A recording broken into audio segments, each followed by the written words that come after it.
Le Dhammapada, l'édit du Bouddha, les paroles de l'éveillé. Chapitre 5, versets sur les fous. Longue est la nuit pour celui qui veille, longue est la route pour celui qui est fainéant. Longue est cette errance pour le fou qui ne connaît pas l'excellent Dhamma. Celui qui ne rencontre pas un compagnon qui lui soit supérieur ou son égal, alors qu'il s'affermisse dans une course solitaire, car il n'y a pas de compagnonnage possible avec un fou.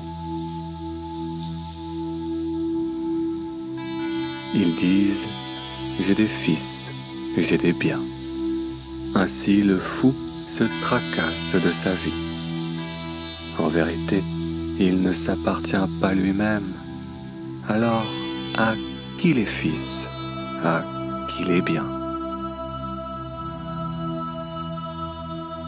Le fou qui pense qu'il est un fou est pour cette raison même un sage. Le fou qui pense qu'il est un sage est vraiment appelé un fou. Que puisse un fou s'associer à un sage toute sa vie, qu'il ne comprendra pas plus le Dhamma qu'une cuillère ne connaît la saveur de la soupe. Si seulement pour un moment, un homme intelligent s'associe à un sage, il comprend rapidement le Dhamma, comme la langue connaît la saveur de la soupe. Les hommes fous de petits jugements, qui errent avec leur propre soi comme s'il était leur pire ennemi, ont de mauvaises actions dont le fruit est amer. Cette action n'est pas bien faite. Quand étant faite, on s'en repent. Quand l'on savoure le fruit mûr, le visage pleurant de larmes. Cette action est bien faite. Quand étant faite, on ne s'en repent pas après. Quand l'on savoure le fruit mûr avec une joie et un plaisir. Aussi doux que le miel, ainsi pense le fou d'une mauvaise action qui n'a pas encore mûri. Mais quand le fruit aura mûri, alors il ira vers les états malheureux. Mois après mois, un fou peut bien manger sa nourriture avec un brin d'herbe kousa, qu'il ne vaut pas le 16e de ceux qui ont compris le Dhammapada. En vérité, une mauvaise action commise n'apporte pas immédiatement son fruit.